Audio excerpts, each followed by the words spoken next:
propósito de las plantas, el propósito de los animales y el propósito de los seres humanos, ¿no? Entonces te hablaba de que las plantas, sus necesidades se centraban en recibir el suficiente sol para poder generar la fotosíntesis y en tener como un espacio digno para que ellas puedan crecer, ¿no? Y luego se refería a los animales como superplantas, que tienen también esas mismas necesidades que tienen las plantas, pero aparte le tienes que agregar cosas un poco más complicadas como un espacio para poder moverse, incluso ya le empieza a agregar como temas sociales para poder sentirse identificados dentro de una tribu, y luego se refería como a los humanos como superanimales, que tienes esas características de las plantas, tienes también esas necesidades que tienen los animales, pero tenemos, pareciera ser que un potencial mayor que tiene que ver con esta construcción de propósitos y estas construcciones de esas virtudes cardinales que inclusive se referían en la Grecia antigua de querer hacer cosas por una convicción propia y una búsqueda de alcanzar nuestras máximas capacidades, porque también te pones a estudiar, por ejemplo, estos grandes personajes de la historia como Marco Aurelio, ¿no? Que te avientas, por ejemplo, su libro de meditaciones. Y dices, ¿por qué una persona en esa posición tiene que estar practicando la templanza? Él pudiera realmente hacer lo que sea, güey.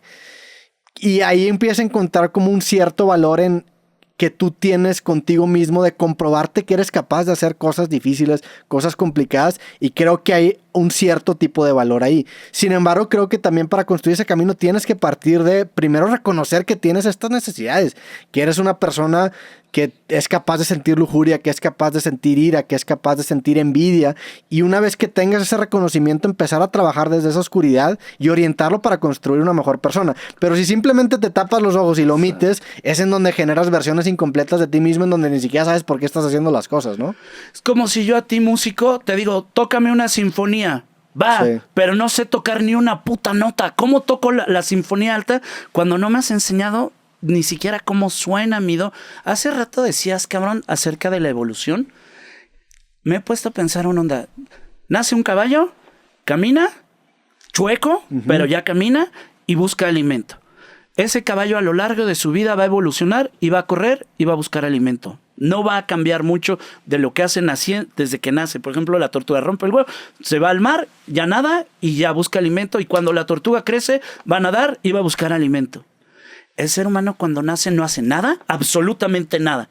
Y esta cosa completamente inútil, en una sola vida, en un proceso de vida, evoluciona para correr, puede ser gimnasta, puede ser computadoras, puede ser inteligencia artificial.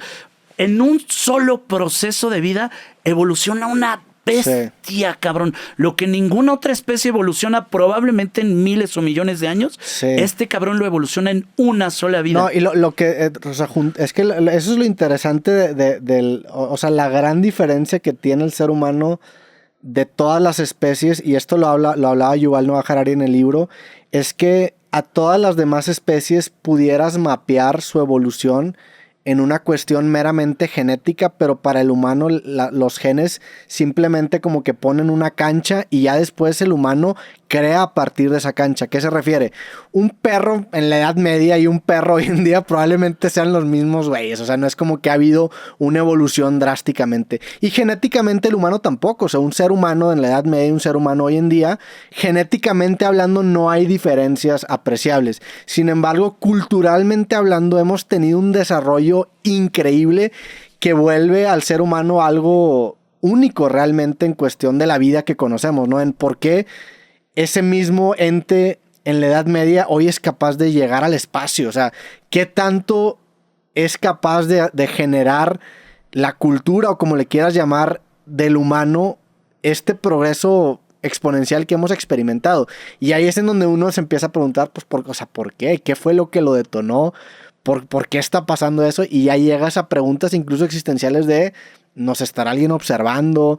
¿Por qué estamos aquí? O sea, ¿por qué estamos aquí? ¿Por qué tenemos nosotros esta diferencia a comparación de los demás humanos? Esta conciencia mucho más profunda que tienen un perro, un caballo. Y qué tanto impacto puede llegar a tener el universo, ¿no? O sea, como que se me hace bien interesante esa idea de que el humano realmente genéticamente no ha cambiado nada en los últimos miles de años, pero lo que volteamos a ver en el mundo ha cambiado drásticamente. ¿Y por qué solo pasa eso con nosotros, no? Estaba leyendo un libro de Eric Fromm, algo de la libertad, en busca de la libertad, algo de la libertad de Eric Fromm. Va y te dice, mira, en el tiempo medieval este era el rollo del ser humano. Si eras zapatero, hacías zapatos, ponte chido con Dios y cuando te mueras te vas a ir al cielo. A eso se reducía la vida. Cambia a partir de, ¿cómo se llama? Cuando rompen con la iglesia, Lutero y este pedo, cabrón, y también la burguesía, cuando empiezan a romper con el feudalismo y sale la burguesía y dice, ¿qué tal que queremos vender más? ¿Qué tal que queremos ampliar? Y Y entonces viene el Renacimiento y dice, en el Renacimiento surgió algo que no existía en la humanidad, que es la búsqueda de ser famoso. Porque como ya no sabes si te vas a ir al cielo por portarte chido con Dios, entonces decían, para llegar a la vida eterna necesito ser famoso. Entonces dice, la búsqueda de la fama en el Renacimiento surge en un puto pedo, que creo que ahorita por eso hacían las obras que hacían, ¿no? Porque literalmente pensaban que eso les iba a garantizar la vida eterna. La vida eterna. Entonces hacían estas obras majestuosas. Exacto. Y de ahí salía como esas ganas, ¿no?